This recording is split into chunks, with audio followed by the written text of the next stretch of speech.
Preview.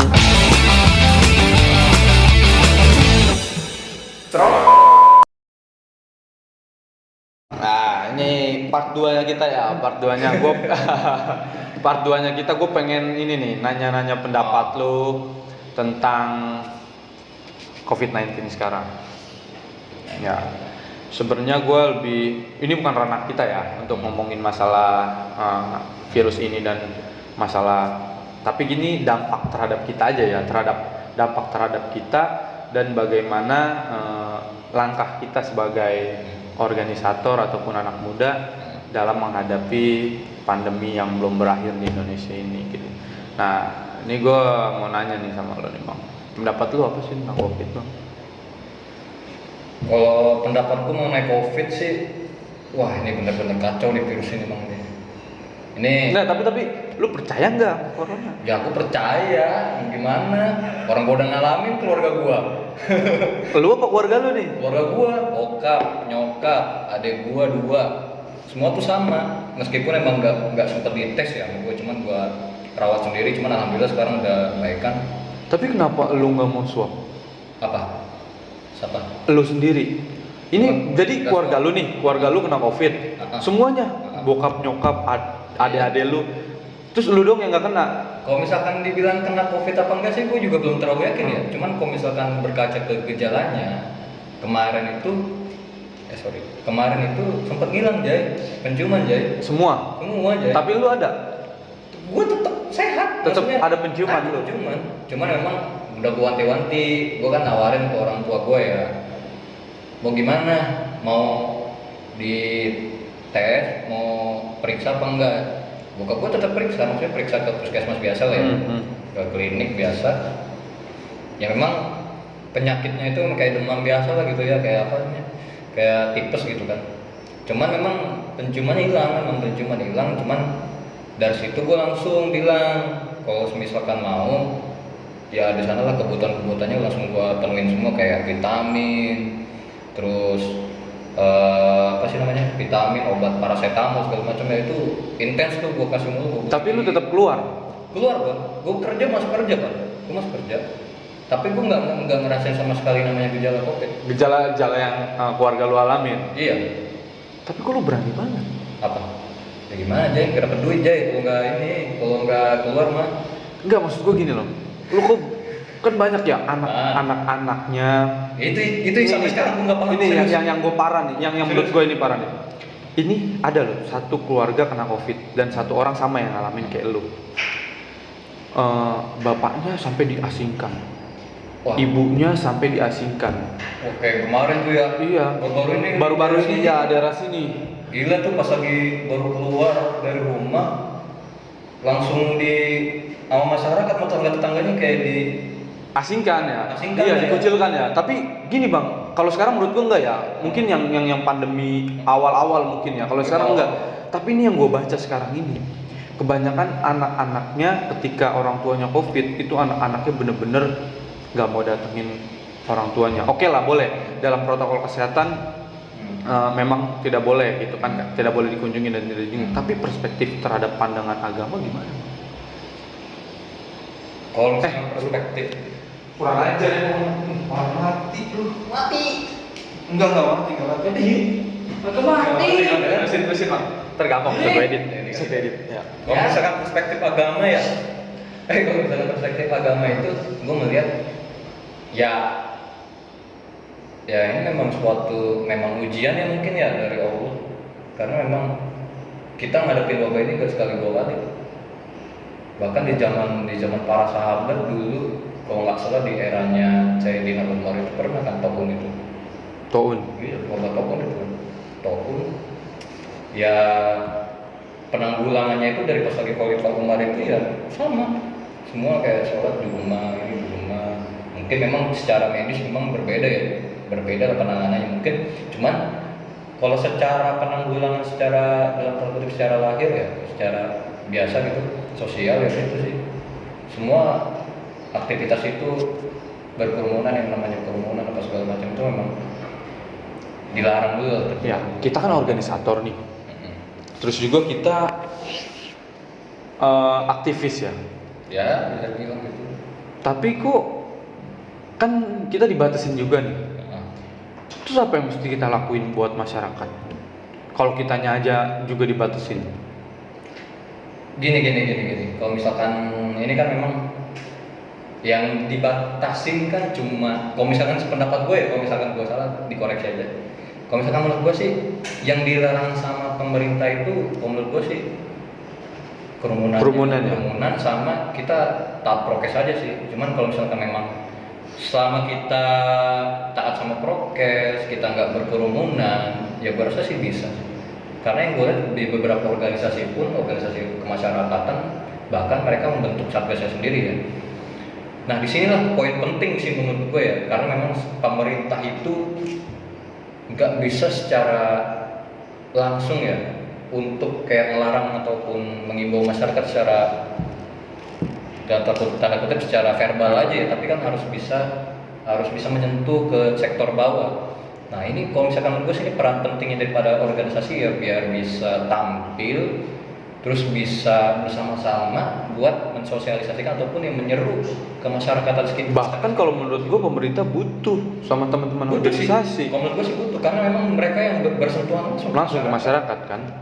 Iya, jadi maksud gue kalau misalnya kita saja udah dibatasin dalam berkerumun kan, maksudnya langkah-langkah kita ini terhadap organisator untuk masyarakat lebih ke arah mana kita nih? Lebih ke preventifnya kah? Apa penanggulangannya? Karena kalau menurut gua kalau penanggulangannya, iya kalau penanggulangannya kita kan bukan bukan ranahnya ya, bukan bagiannya dan bukan bidangnya ya. Tapi kebanyakan gue lihat sekarang kita dijadiin apa sih penanggulangannya. Maksudnya kayak penanggulangannya kayak gimana? Ya contoh misalnya ya, kalau misalnya preventif kan kita bisa kasih tahu ke masyarakat, ya ayo pakai masker, kita kasih maskernya, ayo pakai ini. Tapi penanggulangannya kita juga disuruh untuk bantuin bawa si pasien, jenazah dan sebagainya, bahkan ambulan organisasi aja kita pakai, gitu kan? Ya maksud gua kan harusnya ya bener-bener lah, kita juga bener-bener kalau menurut gua organisasi semua bantu loh. Karena yang gue lihat sih, apalagi yang varian baru ya, yang varian baru sekarang itu kan bener-bener ya lebih parah ya. Sampai ya mungkin kita bisa di rumah kita sampai dengar bunyi ambulan itu beberapa kali itu. Ya gue ngeliat sih jadi sugesti ya, jadi sugesti. Terus juga ini sih menurut gua ya mungkin karena apa ya, melihat angka positifnya itu makin tinggi, ya akhirnya kita mau nggak mau juga sih untuk membantu. Karena kan kita nggak bisa ngandelin pemerintah sepenuhnya kan, karena kan ini juga sama-sama harusnya kita ambil alih juga ya bareng-bareng ya, kayak contohnya nih misalnya pengennya sih gue nyentuh yang mungkin orang ada ya bang ya, asalkan memang gini sih, asalkan memang kita juga harus setelah sebelumnya itu kita harus udah koordinasi sama pihak-pihak terkait kan, kayak unsur pemerintah. Ya berarti kita nggak bisa ngambil langkah sendiri kan, kita tetap harus gandengan kan sama mungkin satgas-satgas yang sudah ditetapkan sama pemerintah juga. Prosedurnya kayak gimana kan? Cuman ya yang kita serba salah nih Jay. Ini kayaknya jadi wacana nasional juga sih. Jadi isu nasional juga ya.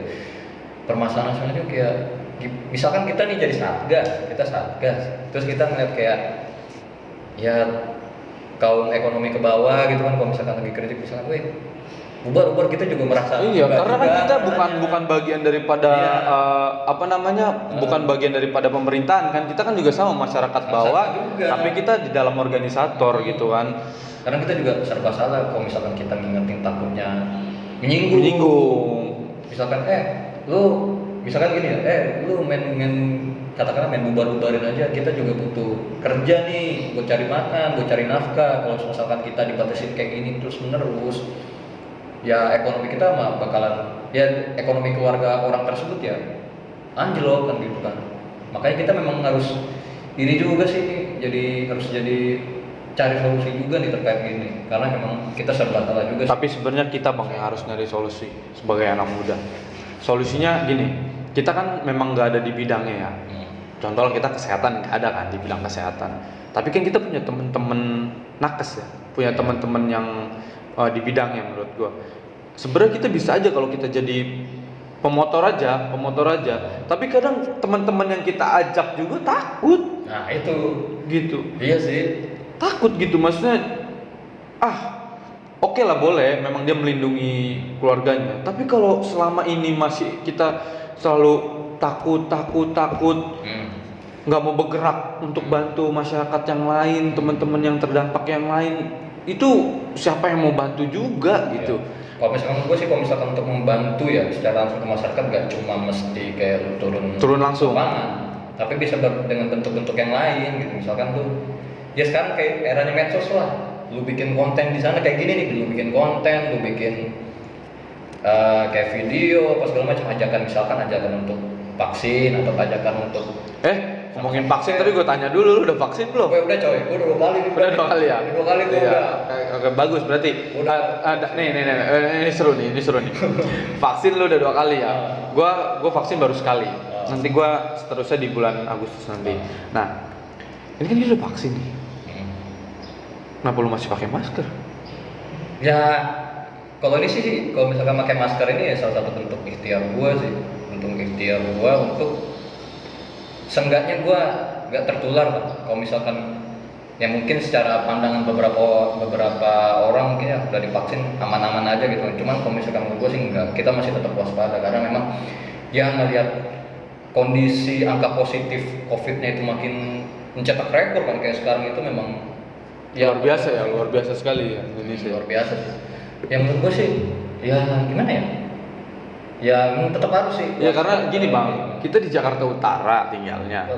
Terus tempat pemakamannya juga di tempat kita lagi di Cilincing. Itu horor bos. Gue gimana kalau misalkan tinggal di Rorotan ya? Iya, setiap hari ada orang yang mendengar sampai kurang lebih 60 ambulan. Tapi di sana bahkan ada ambulan yang isinya kosong. Serius tuh? Iya, isinya kosong tapi dinyalain. Ada yang kayak gitu ya? Ada. Itu ada yang bilang. Itu ada yang bilang. Nah, makanya terus ada seruan juga bilang tolong ketika mau dipemakamin dimatiin. Takut suges buat buat warga-warga yang ada di situ gitu. Cuman kalau misalkan gak dimatiin aja, tuh kayaknya ambulan nggak luas jalan ke pemakaman. Itu bisa jadi juga. Yang kedua, katanya sih biar nakut-nakutin warga biar gak keluar. Maksudnya tetap protokol. Ya menurut lu nih langkahnya gimana sih gitu? Serba salah sih. Iya. Gue serba salah. Sekarang COVID ini gue bingung. Kita ngebahas kayak gini aja kan bukan ranahnya kita nih. Tapi kita pengen ngingetin nih anak-anak muda khususnya di wilayah kita sendiri itu sama-sama gitu. Ayo sama-sama kita bantu pemerintah, sama-sama kita bantu para teman-teman kita yang ada di tenaga kesehatan. Kasihan juga bang. Iya. Parah bang. Temen gue banyak banget di tenaga kesehatan. Bahkan saudara gue juga ada. Ya bener-bener capek banget bang. Abis gue bukan tenaga kesehatan, melihat dia ngeluh kayak gitu, melihat dia itu gue cuma bisa doain aja gitu. Semoga dia diberi kesehatan juga. Iya. Tapi kan boncos juga bos. Lu lihat mereka bisa satu tenaga medis bisa nanganin bahkan lebih dari 10 orang. Mungkin karena sumpahnya para tenaga medis, profesinya juga. Terus dia sumpahnya juga. Makanya kita sih ngasih doa yang terbaik ya bang ya untuk para teman-teman kita yang ada di tenaga kesehatan. Salut juga dan juga berterima kasih. Kalau menurut gue pahlawan sekarang itu ya para tenaga medis juga sih. Kalau menurut gue harus di appreciate lah dari masyarakat gitu. Tapi ada bang tenaga medis yang sampai dijauhin, dikucilin. Wah itu pas pertama-tama tuh. Nah, itu. Lu tau gak yang pas di mana? Persahabatan. Persahabatan kan kayak misalkan di salah satu RT mungkin ya. Jadi kayak di komplek itu buat tempat tinggal nakes kan. Itu dikucilin kan pernah kan. Sampai bilang, "Lu enggak boleh kesini sama warga setempat. Enggak boleh, takut nular karena sugesnya itu tuh." Sampai pernah ngalamin itu tenaga medis. Akhirnya kan ya sering berjalan waktu ya mungkin makin lama meningkat kayak gini. Ya mungkin ada yang sadar ya mungkin ya terkait penyakit ini. Ada juga yang memang masih tetap ya begitulah. Cuman emang pernah kejadian tuh yang itu tuh Cuman yang ini nih yang terkait sampai yang di makamin sana kan, gue bawa ngebayangin kalau misalkan jadi warga sana gimana ya. Padahal kita sudah satu kecamatan ya bang. Iya. Nguburnya di tempat kita juga. Iya. Dan lewatnya juga lewat rumah kita. Gitu. Bokap gue kemarin bokap gue nih nguburin yang di Semper nih, itu ngantri pak dari pagi. Gue juga lihat juga. Itu malam baru pulang. JKT Info itu rame bos. Rame banget. JKT Info itu rame.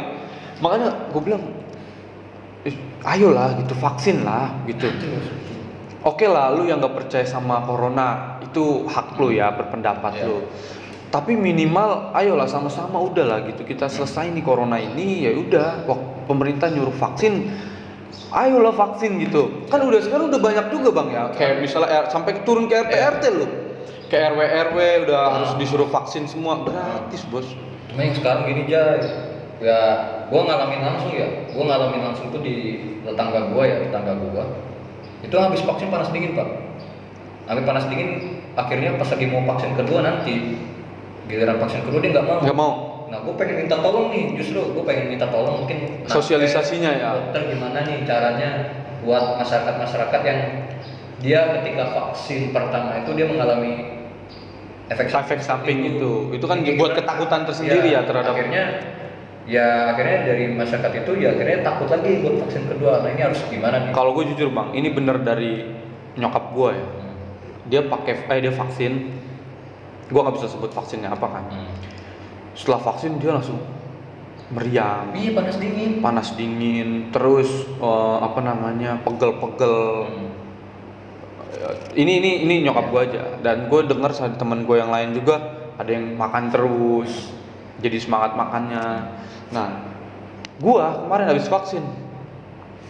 Ya mohon maaf, nggak kenapa-napa. Sama gua juga sih, ya nggak kenapa-napa. Iya nggak kenapa-napa. Ngantuk, nafsu makan nambah gitu kan. Nah, kadang gue suka ngambil alih langkahnya tenaga medis ya. Gue cuma nenangin aja gitu kayak misalnya, ya mungkin efek samping, nggak akan lama juga. Iya karena beda-beda. Iya imunitas tubuhnya kan beda-beda gitu. Ya mungkin efek sampingnya seperti itu. Nah, gue bilang juga nih kalau mau vaksin juga harus makan dulu, iya sarapan dulu. Gue kemarin nemuin ketika gue vaksin bareng itu ada yang belum makan pak. Ya lu tahu ya, yang nggak cuma divaksin doang. Dulu waktu kita SD kan suntik polio dan imunisasi. Kalau kita belum makan kan juga sama ya. Makanya kalau mau vaksin lu lebih baik makan dulu dan ya sarapan dulu harus ada yang bisa diisi dalam. Jadi imunitas tubuh lu itu lebih baik gitu kan. Nah. Maksud gua kan lu udah bener tuh tadi. Ntar mungkin ada tanggapan teman kita yang tadi bilang udah gimana nih vaksin kedua ini biar sosialisasi terhadap masyarakatnya biar nggak takut gitu. Ada vaksinasi nasional. Nah ini sih perlu sosialisasi mendalam lagi mungkin dari dokter atau tenaga nakes ya yang dihadapin di bawah ini terus terang bahkan di lingkungan tempat tinggal gue juga ya ada yang kayak gitu maksudnya.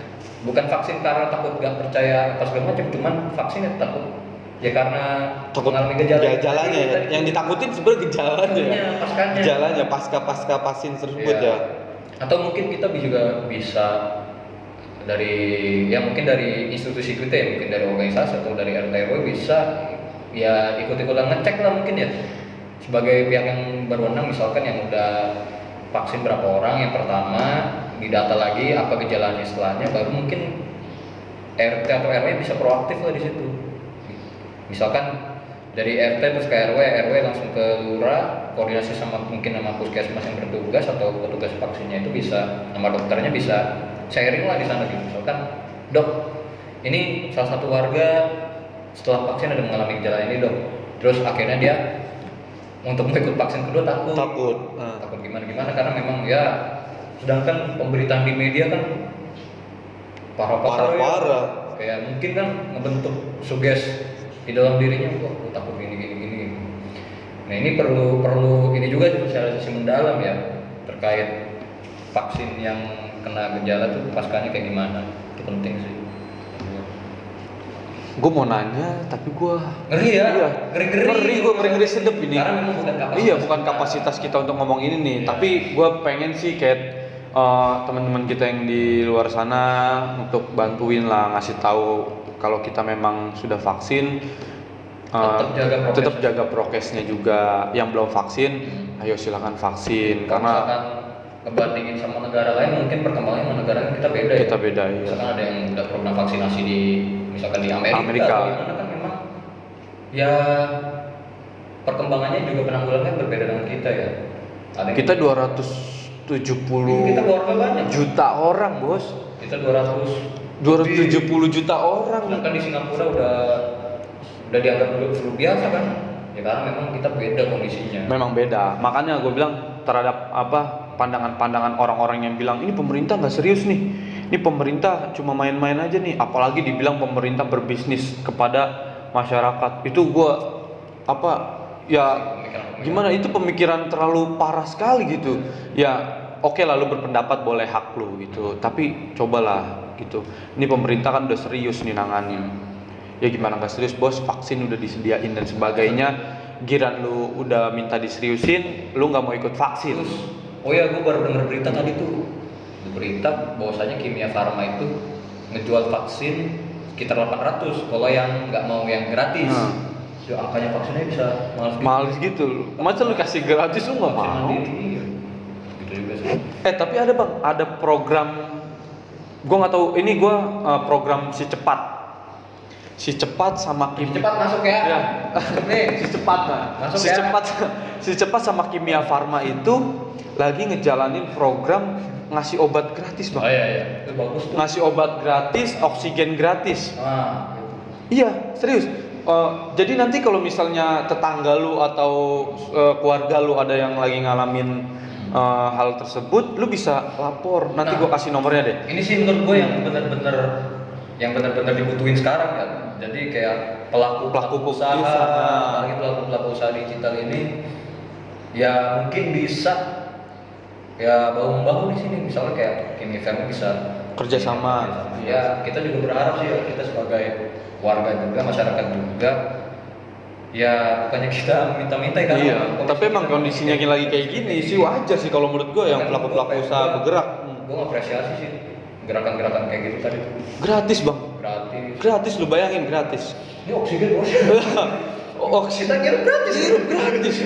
Berarti kembali lagi, Bang. Padahal kadang ada orang yang nggak sadar, Bang. Rezeki uang itu, materi itu menurut dia rezeki paling besar. Padahal rezeki paling besar kesehatan dan oksigen gratis dari Allah ini. Oksigen kita kirim. Iya. Berarti kembali lagi, Bang. Kadang orang yang nggak sadar itu ketika dia bilang gua kurang kaya, gua kurang apa segalanya karena dia pikir bentuk rezeki dan sebagainya adalah materi, padahal oksigen sekarang yang dibutuhin itu kan bentuk rezeki dari Allah ya. Ya alhamdulillah kalau misalkan kita masih kasih sehat-sehat gini, mudah-mudahan sih jangan sampai ya. Iya. Wah, kalau misalkan melihat apalagi tetangga sendiri, pengen sendiri juga, apalagi sampai keluarga ya, gue juga ngalamin. Kan kita mau bantuin juga, gimana ya, Bang? Tapi gue selalu memberanikan diri. Kalau gue selalu memberanikan diri, tapi tetap gue protokol kesehatan. Ada keluarga yang kena COVID nih misalnya nih, tetap kita protokol kan. Ya tadi yang lu bilang, kita nggak bentuk action langsung harus nanganin dia karena kan bukan ranahnya. Ya bisa aja kita bisa telepon, kita punya kenalan atau jejaring yang berkaitan dengan itu, bisa aja kita telepon dia yang punya ranahnya kan. Itu kan bentuk daripada bantuan juga kan terhadap teman-teman kita yang kayak gitu. Ya balik-balik lagi, Bang, sebenarnya pemerintah udah serius, udah lu vaksin. Yang belum vaksin, ayo vaksin lah kalau menurut gua. Kalau misalkan menurut gua sih, kalau misalkan kayak ada kekhawatiran kayak gitu, mending bukannya kita nggak dengerin kayak media-media gitu ya, cuman kita harus juga bisa ya memilah-milah. Misalkan lihat nonton TV atau baca artikel, jangan terlalu ke bawah, tapi lu jangan lupa waspada. Nah, itu gitu aja. Baliknya lagi ke situ ya. Jangan takut tapi tetap waspada sih.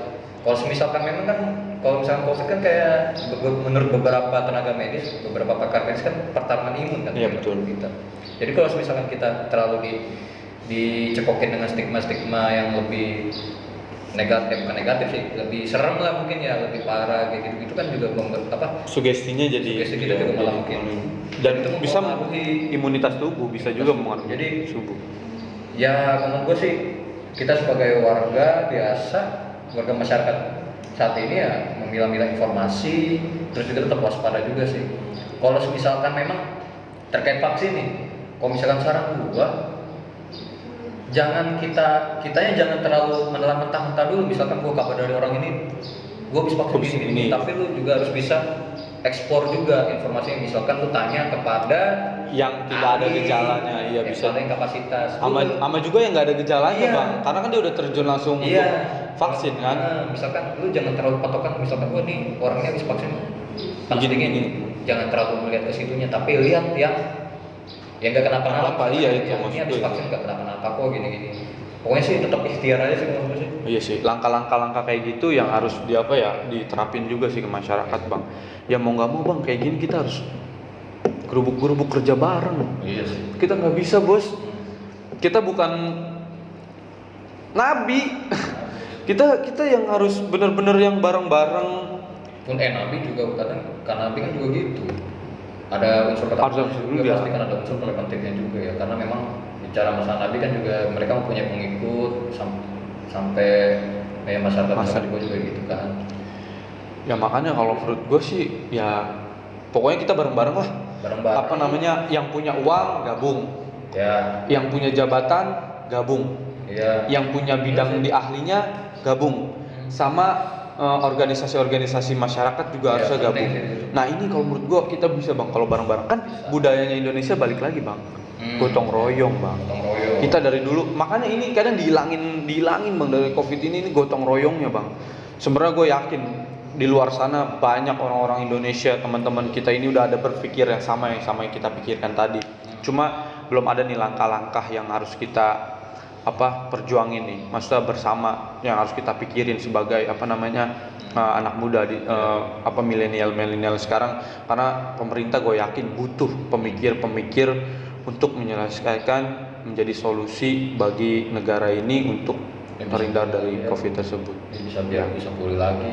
Terus terang nih COVID bener-bener, aduh, kita pengen planning hancur semua, Bang. Planning lo hancur semua. Hancur Bang. Berantakan, Bang. Gua harus yang begini, kita harus langkah-langkah kayak gini jadi berantakan sekali asli. Emang gara-gara penyakit ini sih. Ya, gue menyadari sih emang nggak selamanya apa-apa yang kita planningin akan berjalan dengan lancar. Kita harus punya ya minimal plan B, plan B. Ya salah satunya yang menjadi hidup di ketika pandemi ini industri digital kayak sekarang sih. Betul. Makin banyak yang produktif, semakin banyak yang kreatif juga kayak bikin video, apalagi zamannya TikTok sekarang nih. Waduh, banyak ada orang aja. TikTok semua, Bang. Yang tadinya nggak mau ikut main TikTok semua. Jadi TikTokan semua. Prakteknya udah apa? Kalau TikTok udah apa? Dia nonton yang ini, Bang, nonton yang konten UU. Dia pengen memperbaiki imun. Iya, benar. Jadi ya kadang yang ketawa-tawa gitu jadi lupa, Bang, sama corona. Abis ngeliat TikTok lupa sama corona, tiba-tiba di bawah sekarang konten TikTok malah juga banyak sih. Konten corona, Bang. Iya. Kontennya bukan konten yang sakit, tapi yang meninggal.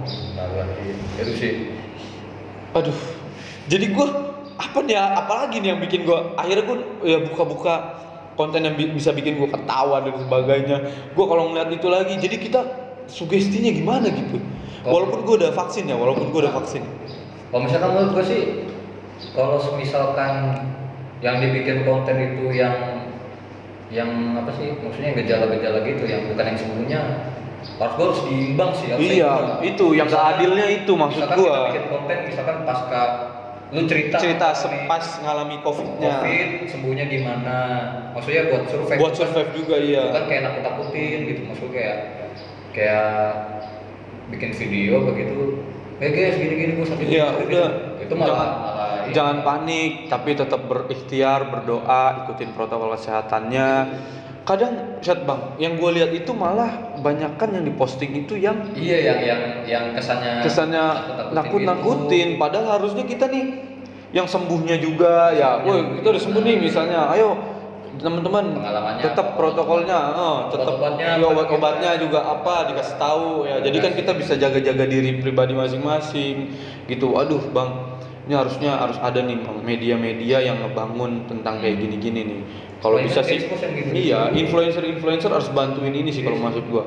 Harus bantuin yang ngeposting tentang yang waspada sih, nah waspada tetap. Jalannya juga ya Tapi berimbang lah, iya, berimbang. Dari penyakitnya gimana, gejalanya gimana, terus Pasca setelahnya gitu. Maksud gua berimbang aja gitu. pasca sakitnya dan pasca mengalami gejala itunya. Ya mungkin itu aja sih Bang ya yang mungkin kita bahas. Kita nggak bisa terlalu melampaui juga, terlalu melampaui batas karena bukan tupoksi kita ya, bukan. Kita cuma bisa ngasih influence aja sih ke masyarakat. Sharing aja ya. Kalau kita pokoknya pada intinya prokes tetap dijalankan walaupun sudah vaksinasi. Dan kita juga berduka juga buat keluarga korban yang kehilangan ataupun yang mendahului kita. Kita turut berduka cita, semoga kita bisa dikasih kesabaran, dianugerahi kekuatan, kesehatan sehingga kita bisa sama-sama saling menjaga. Ya itu saja mungkin dari kita. Mudah-mudahan dengan adanya seperti ini buat teman-teman influence dan sebagainya bisa ngebantu untuk menyelesaikan COVID di negara ini, dan mudah-mudahan COVID cepat berakhir ya Bang. Assalamualaikum warahmatullahi wabarakatuh.